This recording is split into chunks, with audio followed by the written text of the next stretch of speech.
Good morning. It's Tuesday, August 4th, 5th-ish. I don't know. I have no idea. It's just August, and that's freaking me out because the kids start school and everything goes back to non-summer activities. And yet, Southern California hasn't really had summer yet. Our summers are September and October. That's when our temperatures really go up. So our pool will remain up probably until the middle of October because nothing says Santa Ana is like floating in a backyard pool. Anyway, lots of things happened this week. I'm feeling back and fully in my body and in my routine. And so let's talk about it.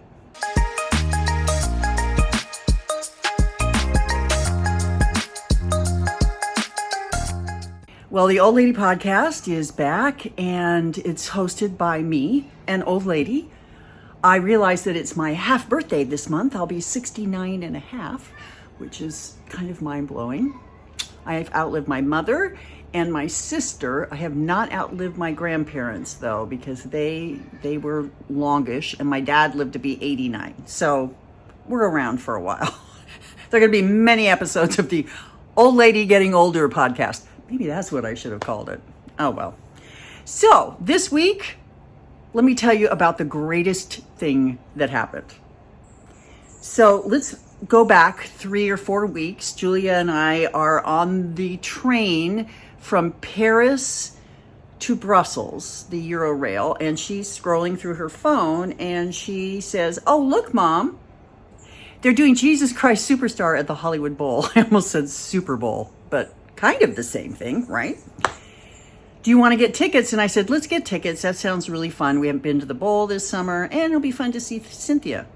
So we bought 3 tickets in the nosebleed section of the Hollywood Bowl, and we went Friday night to what is probably the theater event of the year, unbeknownst to us. So the Hollywood Bowl was completely sold out. 18,000 people approximately, maybe more, were there for 3 nights to see Cynthia Orivo as Jesus, Adam Lambert as Judas, Josh Gad as Herod, although we got to see John Stamos because Josh had COVID and couldn't make it the first night. It was incredible. I was really cranky going into this, and let me explain why. So we get in the car, we leave in plenty of time, and I realize, oh crap, I really need to pee. I mean, I'm 69 and a half. I should know to go to the bathroom before we leave. I did. But as it took us an hour and a half to get there, the traffic was horrible and it was more and more uncomfortable for me. We get to the Hollywood Bowl, the place where we usually park is no longer a parking lot. So we have to drive another 20 minutes to the LA Zoo parking lot, which is all the way around the mountain and on the other side of basically of the valley. I was miserable. I was mad that we didn't know about parking. I was mad that I was uncomfortable. I was mad because there were no bathrooms, but lo and behold, there was one single outhouse by the bus pickup.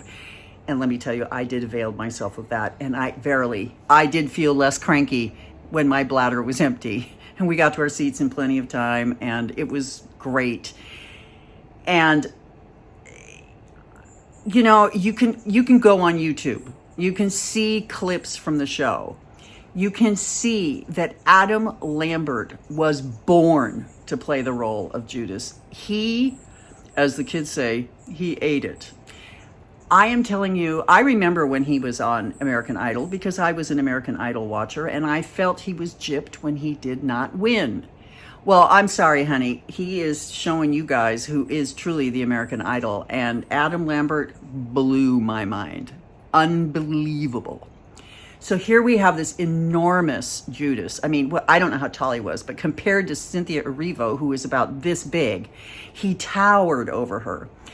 And then you have Cynthia playing the role of Jesus, and she did it in such a introverted, self-reflecting, small. She played the small and the confused and the I don't know who I am. I don't know what I'm supposed to be doing. It was exquisite. And in her solo, where she's, praying, let this cup pass me by, she is singing, and it's just her, and it was breathtaking, so much so that this audience spontaneously stood and gave her a standing ovation after that in the middle of the show. It was breathtaking. Everyone in it was fantastic. John Stamos filling in as Herod at the last minute. And when I say last minute, 24 hours prior to him stepping on the stage, he was in Spain. He was in Spain. So he flew from Spain to LAX, reviewing his part on the plane, I'm sure, trying to get some sleep so that he was in his body. Gets there, does a couple of hours of rehearsal and walkthrough, maybe not even that much because it's performance day, right? And then walks on and does it. Now, I will admit, I don't know the show well enough to know if he messed up. But I want to tell you that any actor who can fly from Spain, fight jet lag, fight a lack of rehearsal, and show up and bring it, I'm like, props to you, man. That was awesome. Yes, I have seen the videos of Josh Gad performing the following night where he actually says Stamos, Stamos, Stamos in it. So it was awesome.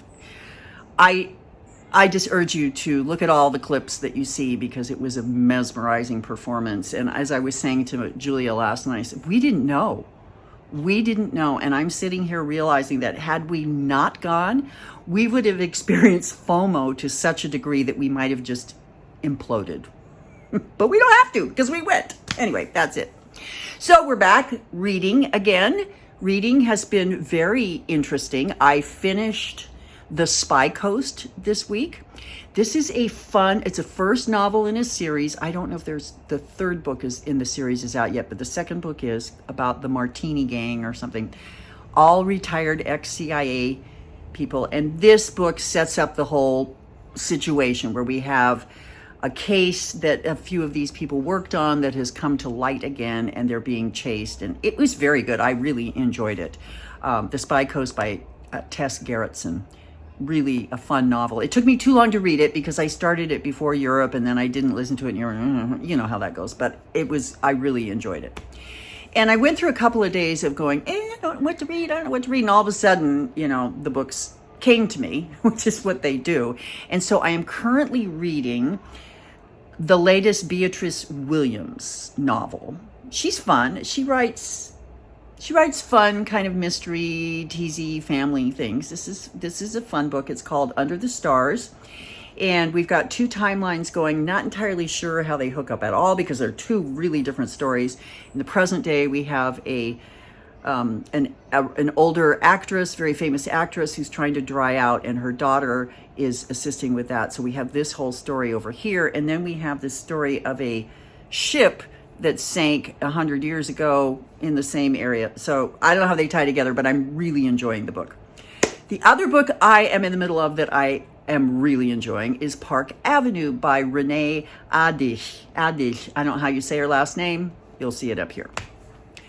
So in the past, she's written young adult novels, which I don't read anymore because, 69 and a half.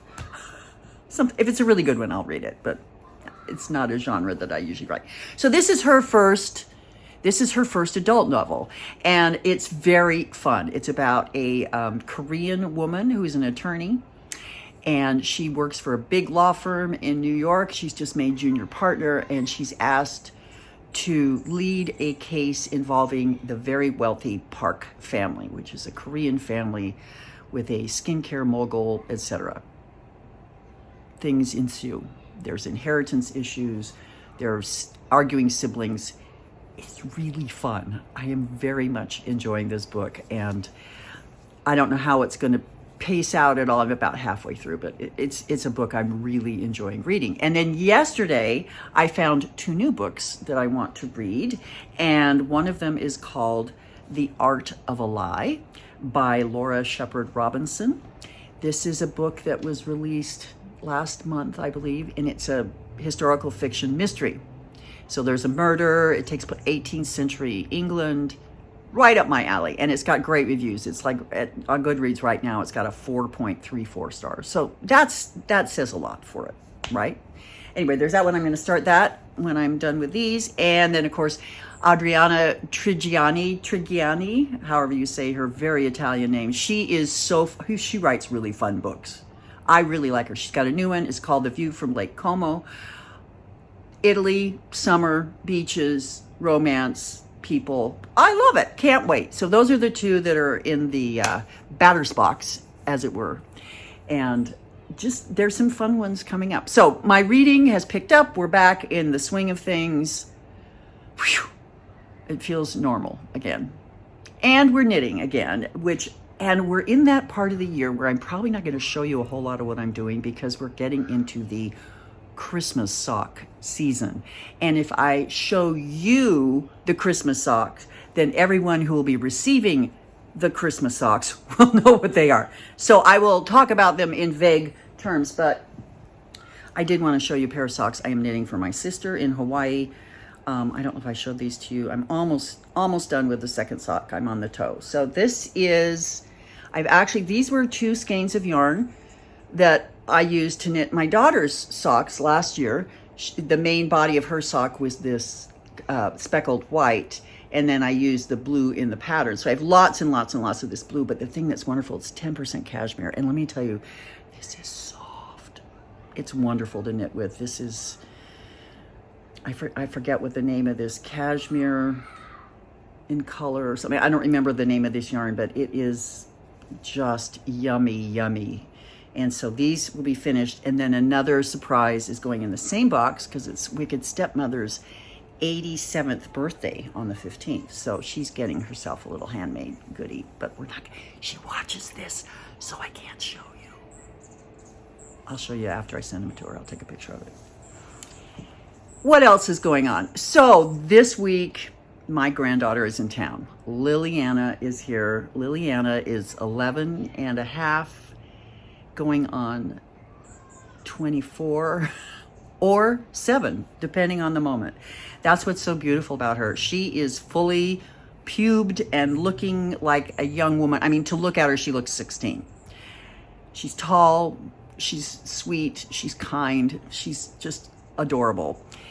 But she's also, at any moment, the conversation could flip to skincare or Granny, help me do my hair. I had to crimp her hair the other night, which was just wonderful. So she's in that wonderful preteen part of life where she really wants to grow up. And yet, last night before going to bed, Julia found Lily's old bath toys from like when she was 4.